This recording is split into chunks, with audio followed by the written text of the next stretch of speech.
maka kita tidak akan bisa memahami Sang Maha Kuasa.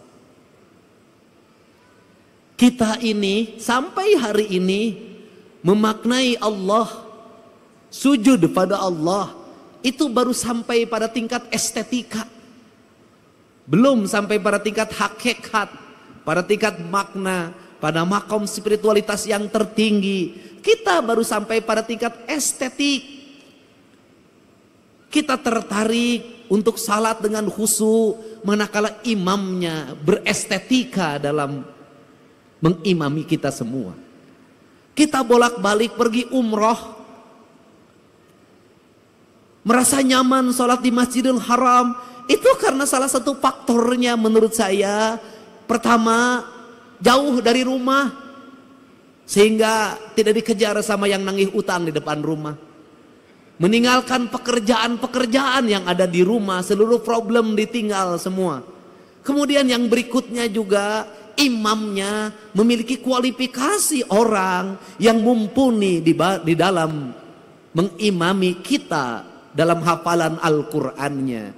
Setelah itu jangan dilupakan, bukan hanya imam, teknologi sound systemnya yang sangat tinggi dan harganya mahal.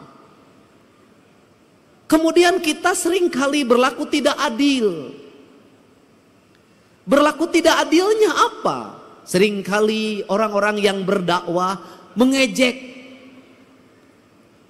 imam-imam yang ada di kampung kita, yang bacaannya tidak begitu sempurna, qiraatnya tidak begitu menarik. Kemudian juga diperbandingkan dengan Masjidil Haram, tidak adil. Kenapa? Imam di kampung kita, satu, hidupnya bukan hidup dari mengimami. Ngimaman macul terus kah sawah, ngimaman poe pare itu kahujanan, ngimaman pamajikan di imah gogorowokan. Dia tidak fokus menjadi imam. Yang itu yang pertama, artinya dari sisi keikhlasan dia lebih ikhlas dari siapapun, tanpa digaji oleh DKM-nya, tanpa digaji oleh negara. Dia mengabdikan diri secara total menjadi imam, menjadi khotib, mengajar anak-anak di surau, mengajar anak-anak di pengajian-pengajian. Menurut saya bisa jadi yang dekat dengan Allah adalah dia, bukan yang di Masjidil Haram, tanpa membandingkan. Kalau yang di Masjidil Haram berapa gaji dalam setiap bulan?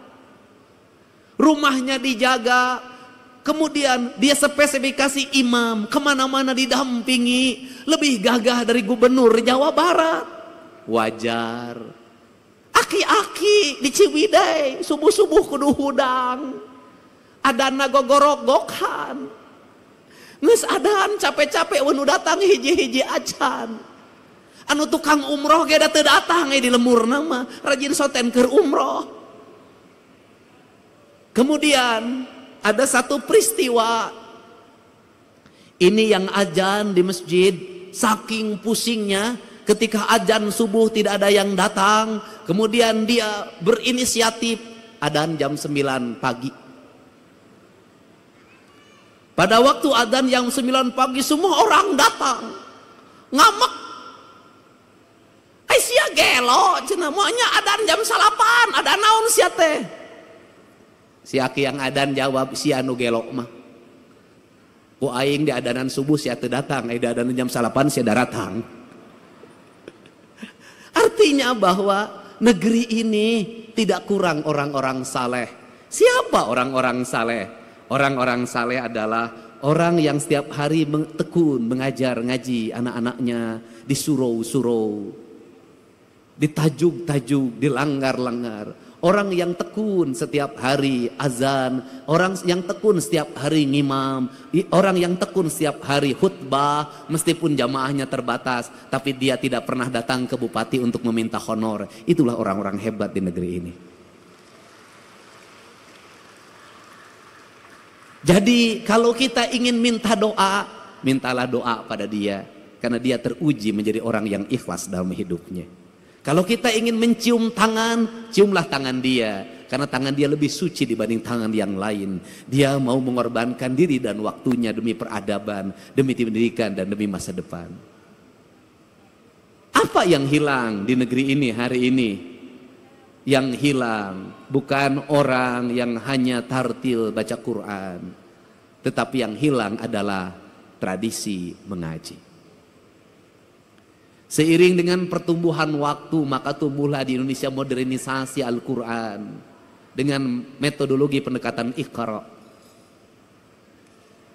Cara cepat menghafal Al-Quran, cara cepat membaca Al-Quran, prosesnya ditinggalkan.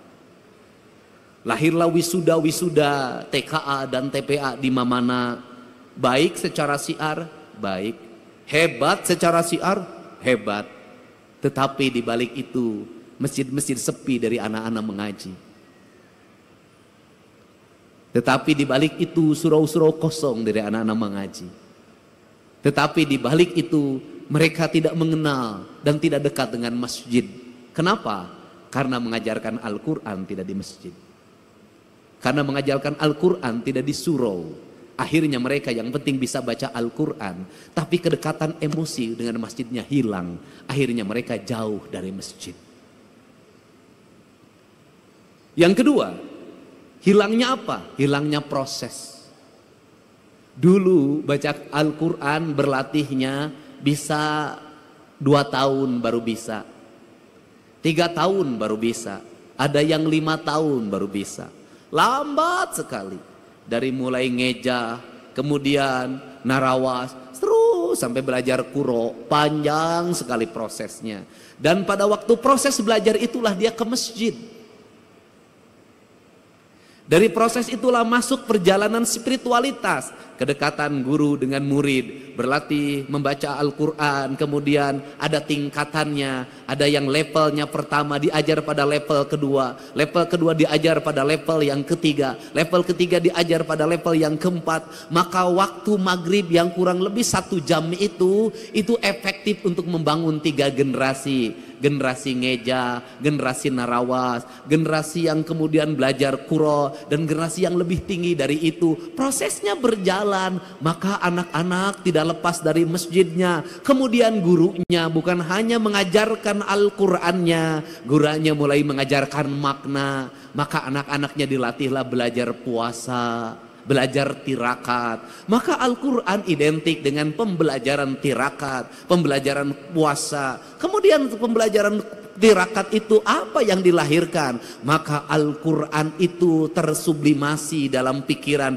dalam relung bawah sadarnya. Karena lahir dalam relung bawah sadarnya, maka ucapannya bisa jadi tidak tartil karena ustadznya ustadz kampung. Tetapi ingat, dalam ucapan yang tidak tartil itu lahir makna keikhlasan karena dia bersenyamayam dalam jiwa yang bersih. Jiwa yang bersih itu celik putih, celak herang, cang bulan, 14 jalan gede sasapuan, tegenek temaluk balumbang timur narawangan. Apa yang terjadi? Ucapan-ucapan dari ayat Al-Qur'annya saciduh metu saucap nyata. Maka doa-doa pendeknya menjadi doa-doa yang sampai tembus ke langit-langit ilahiyah. Doa-doa pendeknya menembus batas, menembus pandang. Maka lahirlah anak-anak yang bercahaya. Karena lahirlah anak-anak bercahaya, maka anak itu tumbuh menjadi para pemimpin, tumbuh menjadi kaum-kaum pergerakan, tumbuh menjadi kaum-kaum perubahan. Maka ucapan-ucapan Allahu Akbar yang lahir dari surau-surau kecil itu melahirkan ucapan kebangsaan yang memerdekakan perbudakan, memerdekakan ketertinggalan, menjadi spirit dalam sebuah perubahan tanpa biaya apapun dalam kehidupannya.